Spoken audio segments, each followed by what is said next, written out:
जिल्हा परिषद भरती 2023चे ज्याही पदांची एक्झाम बाकी होत्या त्या पदांच्या एक्झाम आता होणार आहे।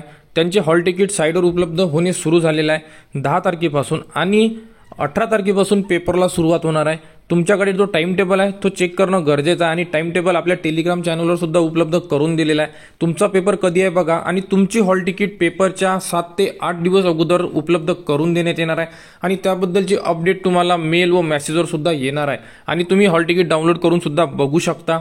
तर सध्या 18 तारखेला जो पेपर आहे पर्यवेक्षिका यांचे हॉल तिकीट साईटवर उपलब्ध झालेले आहे, तुम्ही बघू शकता।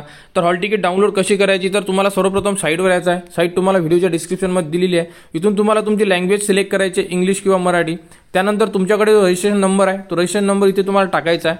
त्यानंतर इथे तुम्हाला पासवर्ड टाकायचा आहे। पासवर्ड जर नसेल तर तुम्ही जन्मतारीख टाकू शकता आणि जर जन्मतारीख टाकायची असेल तर जन्मतारीख जर तुमची 4 सप्टेंबर 1991 किंवा 4 सप्टेंबर 2000 वगैरे जर असेल तर तुम्हाला इथे 04-09 जर 2000 असेल तुमची जन्मतारीख तर फक्त इथे 00 टाकायचे। म्हणजे कोणाचीही जन्मतारीख असेल तर लास्टचे 2 डिजिट टाका आणि मधात अशी डॅश द्या, तर तुमची हॉल तिकीट तुमच्यासमोर ओपन होईल। आणि खाली दिलेला इथे दिलेला कॅप्चा टाका आणि सर्वात खाली जे लॉग इन दिलेलं आहे ते लॉग इन करा, तर तुमची हॉल तिकीट तुमच्यासमोर ओपन होईल। तर अशा प्रकारे तुम्ही तुमची हॉल तिकीट डाउनलोड करू शकता। तर स्टेप बाय स्टेप सर्व पदांचे हॉल तिकीट येणार आहे, त्याबद्दलचे अपडेट तुमच्या मोबाईलवर येईल आणि हॉल तिकीट याच साईटवर डाउनलोड करायचे आहे। यावरती सर्व हॉल तिकीट उपलब्ध करून देण्यात येणार आहे। तर याबद्दल जेही पुढील अपडेट येईल म्हणजे जिल्हा परिषद भरतीबद्दल ती तुम्हाला आपल्या यूट्यूब चॅनल उपलब्ध करून देण्यात येणार आहे। त्यासाठी आपल्या चॅनलला सबस्क्राईब करा व हा व्हिडिओ इतरांपर्यंत शेअर करा।